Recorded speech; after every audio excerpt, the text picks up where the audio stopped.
현 시대를 분석할 수 있도록 돕는 한 권의 책은 여러분들 삶에 큰 위안과 용기와 지혜를 제공할 것입니다. 국힘당 내분의 뿌리를 한번 보시기 바랍니다. 다들 비겁하지 않습니까? 그 비겁의 대가가 멸망이 될지 어떻게 알겠습니까만 국힘당 내분의 뿌리가 이번에 이준석이 그렇게 완전히 그냥 전면전 선언하는 걸 보면서 이게 보통 그냥 끝날 사건이 아니구나. 모든 그 뿌리에는 선거 부정이 있는 겁니다. 이준석의 등장부터 시작해 가지고 모든 뿌리에는 여론 조작이 있는 겁니다. 선거 부정과 여론 조작은 동전의 양면관계입니다. 여러분 지금 어제 결과를 보내준 게 있어 가지고 제야 전문가가 20대 총선 이준석이 출마했던 여러분들 노원구병을 한번 보시기 바랍니다. 이게 그 당시에 여러분들 선거 데이터입니다. 상계 1동 상계 2동 관내 사전투표 후보별 득표수 그게 있는 거죠.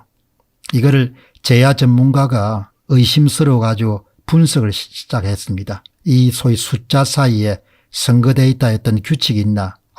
아무리 노력해도 규칙이 아무것도 발견이 안 된 겁니다. 조작값을 0부터 시작해 가지고 50까지 계속 조합을 하면서 후보가 모두 6명이 나왔는데 아무 조작, 이때 안철수 후보가 당선된 거죠.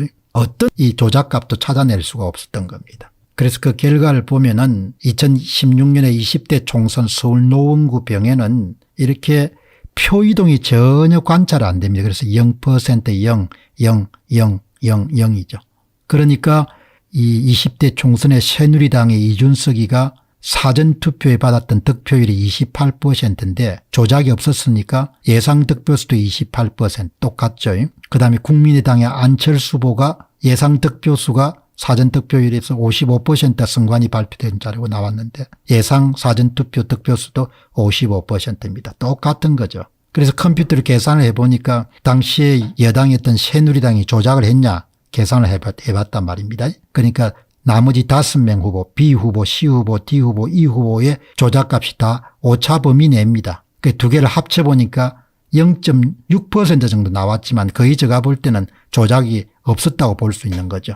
여기 보시면 사전득표율과 당일득표율 다 비슷하지 않습니까? 이준석의 사전투표 득표율, 당일투표 득표율 거의 같지 않습니까? 3.1 오차범위죠. 안철수의 사전투표 득표율 55%, 당일투표 득표율 51%, 차이값 4% 거의 비슷하죠.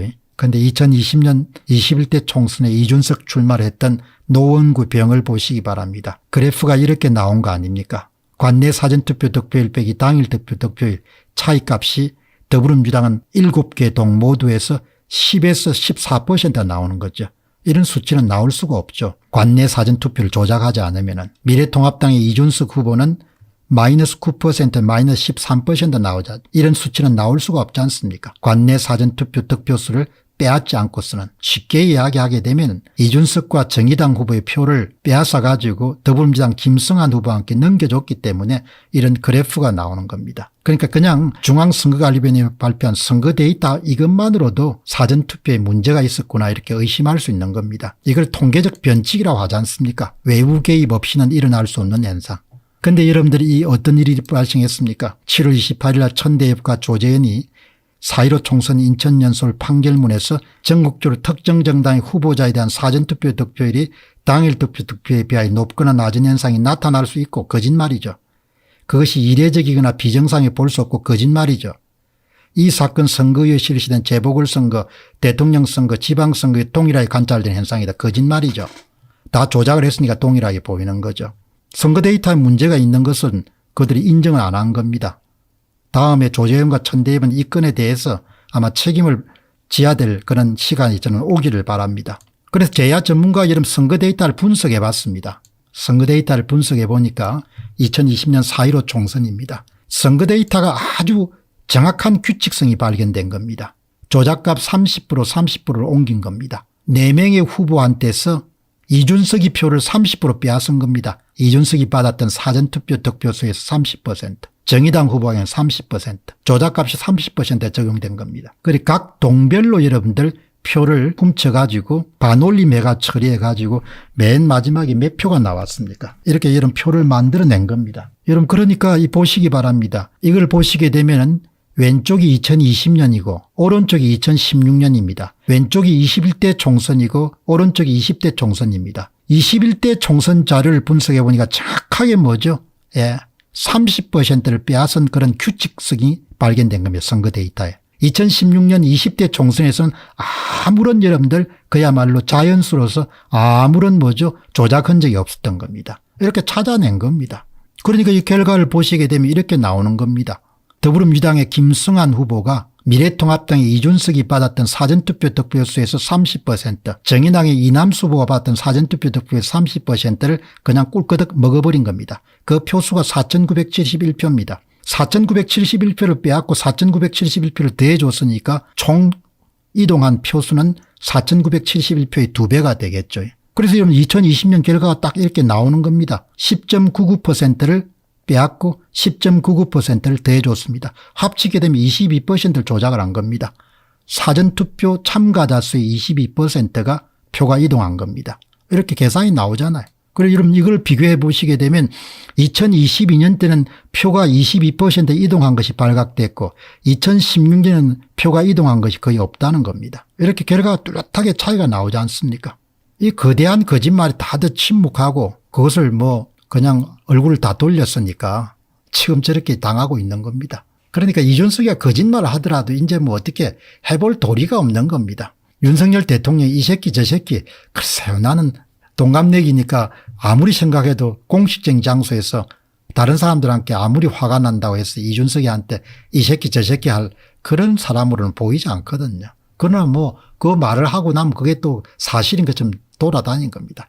이 거대한 거짓말에 다들 침묵하고 다들 자기 이익을 위해 가지고 몸을 보신했으니까 이제 거짓을 이 나라에서 어떻게 막겠습니까? 여론 선동도 거짓이고 여론 조작도 거짓이고 허위사실 유표하는 것도 거짓이고 선거 결과를 조작하는 것도 다 거짓이잖아요. 그걸 어떻게 막겠습니까? 그러니까 뭐 홍준표니 나경원이니 이런 사람들이 기본적으로 뭐 말을 하더라도 이렇게 뭐 그렇게 가슴 속에 와닿지 않는 겁니다. 다들 뭐 책임이 있는데 뭐 얼마나 잘 살고 잘 먹고 뭐 잘 될지 모르겠지만 이렇게 거짓말을 해가지고 나라가 어떻게 돌아가겠습니까?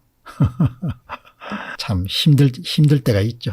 왜 그런가 하니까 그 사람이란 게 다 가치관이라는 게 있지 않습니까? 이렇게 거짓말을 그냥 진짜로 이야기하고 거짓말을 따져가지고 고칠 생각 안 하니까 그걸 어떻게 여러분들 보고 그냥 넘어갈 수 있겠습니까? 대통령이나 사람도 마찬가지지 않습니까? 이 거짓말을 모를 리가 없잖아요. 그러나 뭐 이런 것만 잘하지 않습니까? 그건 본질이 아니지 않습니까? 그건 핵심이 아니지 않습니까? 이래가지고 아이들한테 뭘 가르치겠습니까? 사기치지 말라고 가르치겠습니까? 거짓말하지 말라고 가르치겠습니까? 범죄하지 말라고 가르치겠습니까? 더 큰 범죄가 다 범죄자들이 활보하고 다니는 세상이 됐는데 DJ님께서 이 나라가 보통 문제가 아닙니다. 윤 대통령의 핵심을 못 잡고 있는 듯합니다. 보통 문제가 아닙니다. 사람에 따라 보는 시각이 다르겠죠. 그러나 다수 사람들은 마지막에 될 때까지도 보통 문제라고 생각하겠죠. 그게 사람의 차이인 것 같아요.